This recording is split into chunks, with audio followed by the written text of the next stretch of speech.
Bodiam Castle is a 14th-century moated castle near Robertsbridge in East Sussex, England. It was built in 1385 by Sir Edward Dalyngrigge, a former knight of Edward III, with the permission of Richard II, ostensibly to defend the area against French invasion during the Hundred Years' War. Of quadrangular plan, Bodiam Castle has no keep, having its various chambers built around the outer defensive walls and inner courts. Its corners and entrance are marked by towers, and topped by crenellations. Its structure, details and situation in an artificial watery landscape indicate that display was an important aspect of the castle's design as well as defense. It was the home of the Dalyngrigge family and the centre of the manor of Bodiam. Possession of Bodiam Castle passed through several generations of Dalyngrigges, until the line became extinct, when the castle passed by marriage to the Lewknor family. During the Wars of the Roses, Sir Thomas Lewknor supported the House of Lancaster, and when Richard III of the House of York became king in 1483, a force was dispatched to besiege Bodiam Castle. It is unrecorded whether the siege went ahead, but it is thought that Bodiam was surrendered without much resistance. The castle was confiscated, but returned to the Lewknors when Henry VII of the House of Lancaster became king in 1485. Descendants of the Lewknors owned the castle until at least the 16th century. By the start of the English Civil War in 1641, Bodiam Castle was in the possession of Lord Thanet. He supported the Royalist cause and sold the castle to help pay fines levied against him by Parliament. The castle was subsequently dismantled, and was left as a picturesque ruin until its purchase by John Fuller in 1829. Under his auspices, the castle was partially restored before being sold to George Cubitt, 1st Baron Ashcombe, and later to Lord Curzon, both of whom undertook further restoration work. The castle is protected as a Grade I listed building and scheduled monument. It has been owned by the National Trust since 1925, donated by Lord Curzon on his death, and is open to the public. Background: Edward Dalyngrigge was a younger son and thus deprived of his father's estates through the practice of primogeniture. Hence he had to make his own fortunes.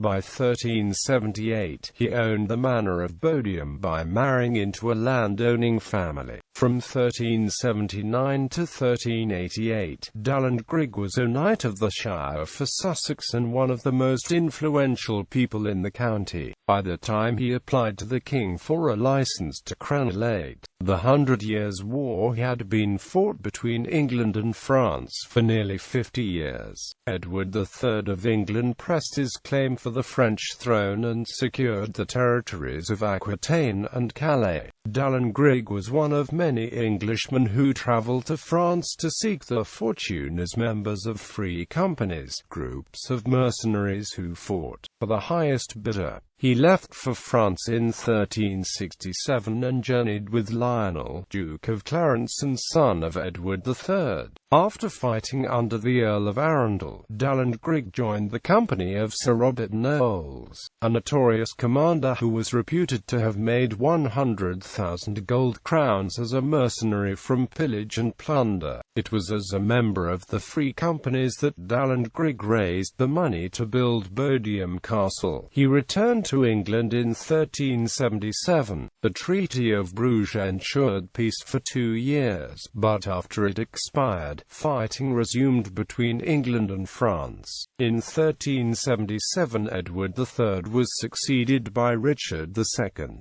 During the war, England and France struggled for control of the English Channel, with raids on both coasts. With the renewed hostilities, Parliament voted that money should be spent on defending and fortifying England's south coast, and defences were erected in Kent in anticipation of a French invasion. There was internal unrest as well as external threats, and Dalyngrigge was involved in suppressing the peasants' revolt of 1381.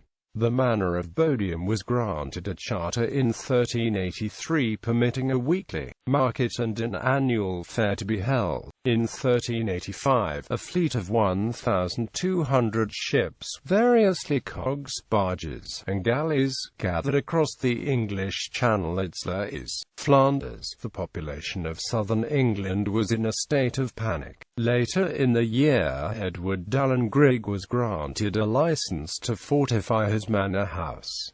Construction and news. Know that of our special grace we have granted and given license on behalf of ourselves and our heirs, so far as in us lies, to our beloved and faithful Edward Dalyngrigge Knight, that he may strengthen with a wall of stone and lime, and crenellate and construct and make into a castle his manor house of Bodiam, near the sea, in the county of Sussex, for the defence of the adjacent country, and the resistance to our enemies. In witness of which, etc. The King at Westminster, the 20th of October. Dalyngrigge's license from Richard II permitted him to refortify his existing manor house, but instead he chose a fresh site to build a castle on. Construction was completed in one phase, and most of the castle is in the same architectural style. Archaeologist David Thackeray has deduced from this that Bodiam Castle was built quickly, probably because of the threat from the French. Stone castles were usually time-consuming and expensive to build, often costing thousands of pounds. Dalyngrigge was captain of the port of Brest in France from 1386 to 1387, and as a result was probably absent for the first years of the castle's construction. It replaced the old manor house as Dalyngrigge's main residence and the administrative centre of the manor. It is not recorded when Bodiam Castle was completed, but Thackeray suggests that it was before 1392. Dalyngrigge did not have long to spend in the completed castle, as he was dead by 1395. Dalyngrigge's estates, including the castle, were inherited by his son, John Dalyngrigge. Like his father, John enjoyed the favour of the king and was described as the king's knight. In 1400 he was granted an annual allowance of 100 marks by the king. He died on the 27th of September 1408. His will ensured that his property belonged to his widow, Alice. John and Alice had no children, so on her death in 1443 the estates and castle were passed on to Richard Dalyngrigge, John's cousin. Richard died without issue, so in accordance with John's will the estates passed on to Richard's sister Philippa in 1470. She was married to Sir Thomas Lewknor, from a prominent Sussex family who owned land all over the country. Sir Thomas Lewknor was a supporter of the House of Lancaster during the Wars of the Roses, which began in 1455. When Richard of the House of York ascended to the throne as Richard III in 1483, Lewknor was accused of treason and of raising men-at-arms in southeast England. In November 1483, Lewknor's uncle and Thomas Howard, the Earl of Surrey, were given permission to levy men and besiege Bodiam Castle, where Lewknor was based. It is not recorded whether the siege went ahead, and Thackeray suggests that Lewknor surrendered without much resistance. His property was confiscated, and Nicholas Rigby was made constable of the castle. On Henry VII's accession to the English throne, the attainder was revoked, and Bodiam Castle was returned to Lewknor. However, not all the surrounding land was returned to the family until 1542. Possession of Bodiam Castle passed through several generations of the Lewknor family. Although the inheritance of the castle can be traced through the 16th and 17th centuries, there is little to indicate how it was used in this period, or if the family spent much time in it. Following Sir Roger Lewknor's death in 1543, his estates were divided among his descendants, and the castle and manor were split. John Levitt of Salehurst purchased the castle in 1588. In 1623, most of the estates of Bodiam were bought by Sir Nicholas Tufton, later Earl of Thanet. His son, John Tufton, 2nd Earl of Thanet, inherited Nicholas's property on his father's death in 1631. It was John Tufton who reunited possession of castle and manor when he bought Bodiam Castle in 1639. John Tufton was a supporter of the Royalist cause during the English Civil War, and led an attack on Lewis, and was involved in a Royalist defeat at Haywards Heath. Parliament confiscated some of his lands in 1643, and more in 1644, as well as fining him £9,000. To help pay his fine, Tufton sold Bodiam Castle for £6,000 in March 1644 to Nathaniel Powell, a parliamentarian.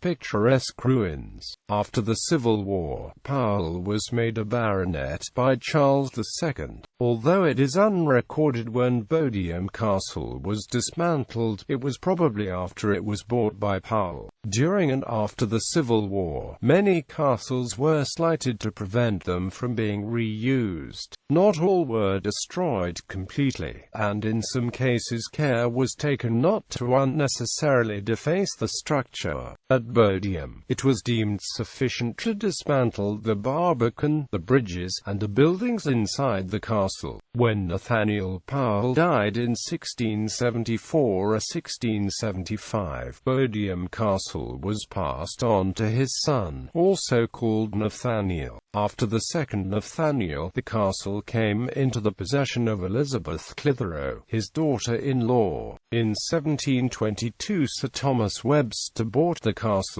For over a century, Bodiam Castle and its associated manor descended through the Webster family. It was in this period that the site became popular as an early kind of tourist attraction because of its connection with the medieval period. The first drawings of Bodiam Castle date from the mid-18th century, when it was depicted as a ruin overgrown with ivy. Ruins and medieval buildings such as Bodiam Castle served as an inspiration for the revival in Gothic architecture and the renovation of old structures. The third Sir Godfrey Webster began looking for buyers for the castle in 1815, and in 1829 he finally managed to sell it and 24 acres of the surrounding land to John "Mad Jack" Fuller for £3,000. Fuller repaired one of the towers, added new gates to the site, and removed a cottage which had been built within the castle in the 18th century. He is thought to have bought the castle to prevent the Webster family from dismantling it and reusing its materials.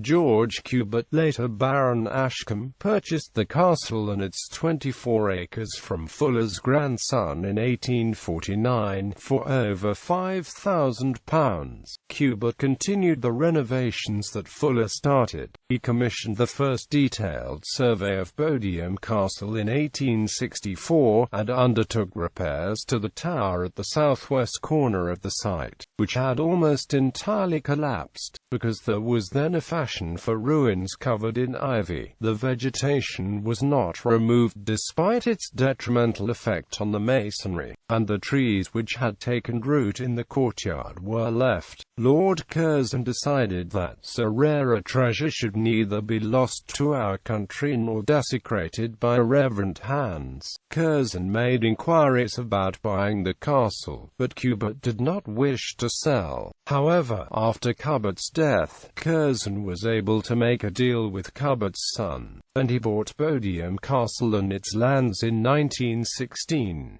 Curzon began a program of investigation at Bodiam in 1919, and with architect William Weir restored parts of the castle. The moat, on average about 5 feet deep but 7 feet deep in the southeast corner, was drained and 3 feet of mud and silt removed. During excavations, the original footings of the bridges to the castle were discovered. Nearby hedges and fences were removed to provide an unobscured view view of the castle. There were excavations in the interior, and a well was discovered in the basement of the southwest tower. Vegetation was cleared, stonework repaired, and the original floor level re-established throughout the castle. A cottage was built to provide a museum to display the finds from the excavations and a home for a caretaker. Bodiam Castle was given to the National Trust in 1925. The National Trust continued the restoration work and added new roofs to the towers and gatehouse. Excavations were resumed in 1970, and the moat was once again drained. Bodiam Castle was used in Monty Python and the Holy Grail in an establishing shot identifying it as Swamp Castle in the Tale of Sir Lancelot sequence. The Royal Commission on the Historical Monuments of England carried out a survey of the earthworks surrounding Bodiam Castle in 1990.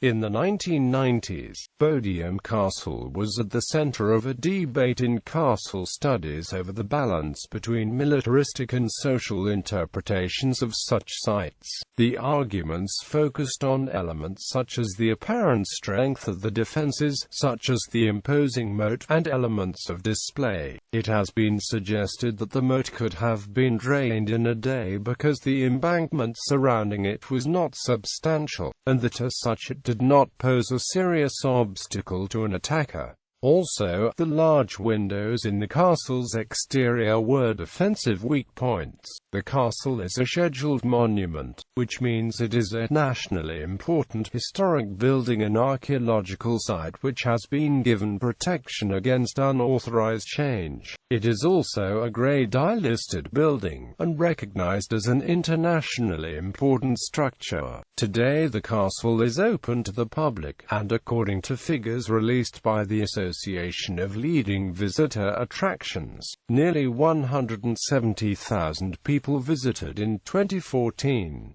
In the opinion of historian Charles Coulson, Bodiam represents the popular ideal of a medieval castle. Architecture, location and landscape. The castle's location was ostensibly chosen to protect England's south coast from raids by the French. A landscape survey by the Royal Commission for Historic Monuments concluded that if this were the case, then Bodiam Castle was unusually sited, as it is far from the medieval coastline. The area surrounding Bodiam Castle was landscaped when the castle was built to increase its aesthetic appeal. Archaeologists Oliver Creighton and Robert Higham have described Bodiam as one of the best examples of landscaping to emphasize a castle. The water features were originally extensive, but only the moat survives, along with the earthworks left over from its construction. Roughly rectangular,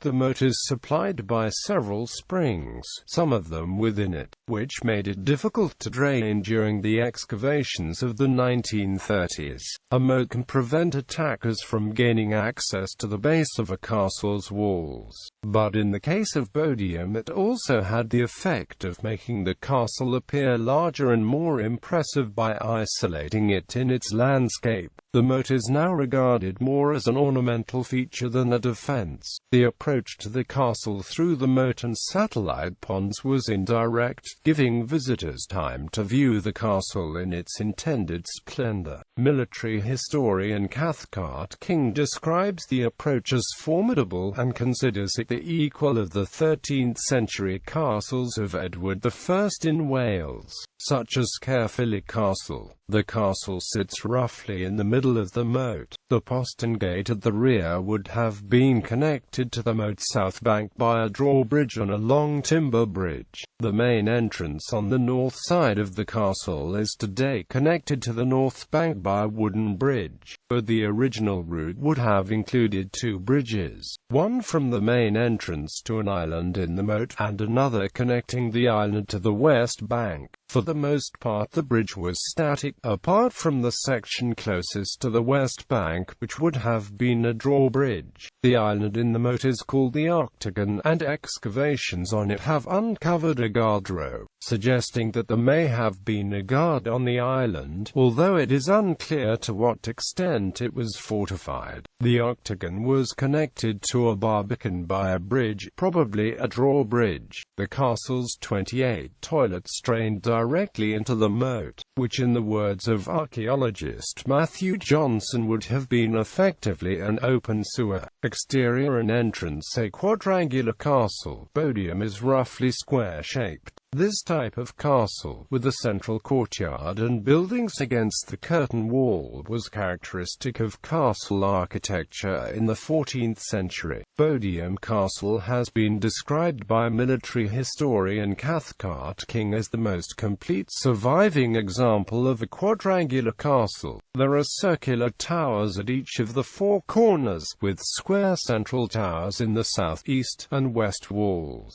The main entrance is a twin-towered gatehouse in the north face of the castle. There is a second entrance from the south. The postern gate is through a square tower in the middle of the south wall. The towers are 3 stories high, taller than the curtain walls and the buildings in the castle, which are 2 stories high. Between the Octagon and the main gatehouse in the north wall was a barbican, of which little survives, just a piece of the west wall, although the structure was originally 2 stories high. The surviving fabric includes a slot for a portcullis for the barbican's north gate, although there are no hinges for gates. The base of a guardrape demonstrates that second story would have provided space for habitation, probably a guard room. Drawings from the late 18th century show the ground floor of the barbican still standing and includes details such as vaulting inside the passageway. The gatehouse in the castle's north wall is 3 stories high, now reached by a static bridge. It was originally connected to the barbican by a drawbridge. The top of the gatehouse is machicolated, and the approach is overlooked by gun loops in the gatehouse towers. The gatehouse is the only part of the castle which has gun loops, and the curtain wall and towers are studded with windows for domestic use rather than military. There are guardrooms on the ground floor and a basement beneath them.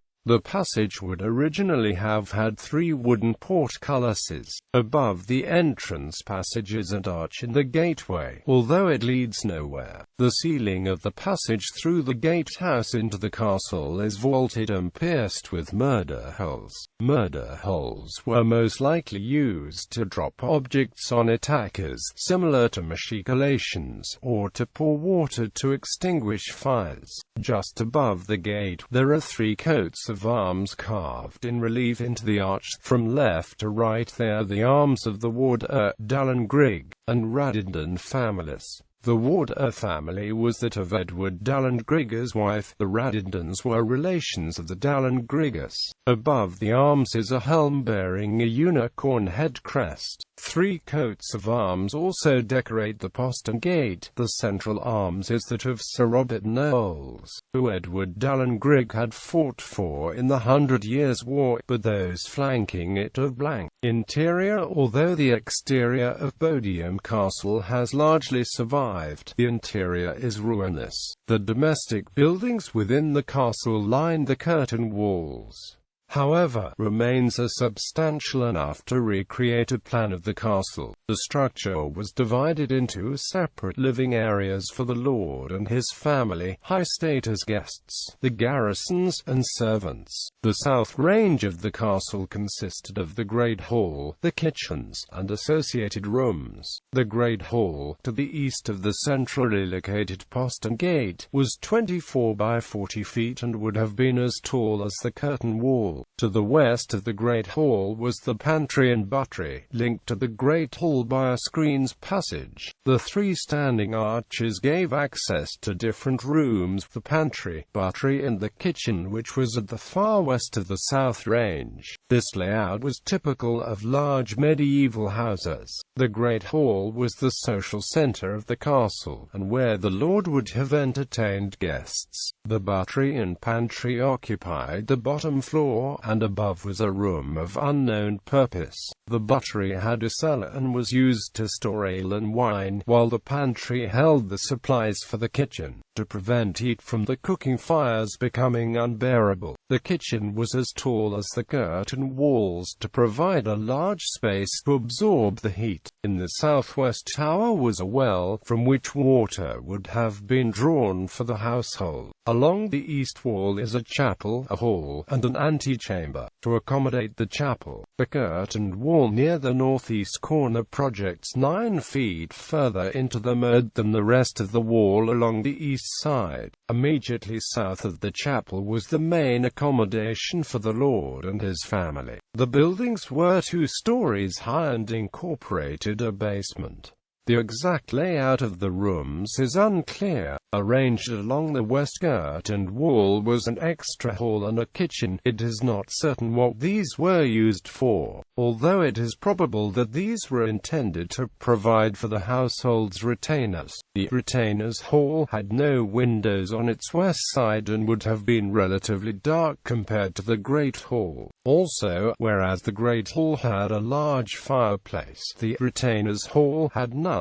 The hall was adjacent to the kitchen, to which it was directly connected, with no screen's passage in between. Above the retainers' hall, which was confined to the ground floor, was a room with no fireplace and of unclear purpose. East of the main gatehouse was a 2-story building with a basement. The basement was probably used for storage, while the above 2 floors provided accommodation. The purpose of the buildings along the west end of the North Range is uncertain. The sparser arrangement, with little provision for lighting, has led to suggestions that it was used as stables. However, there are no drains, which are usually associated with stables. The tower in the northwest corner of the castle had a garderobe and fireplace on each of the 3 above-ground floors, and there was a basement underneath.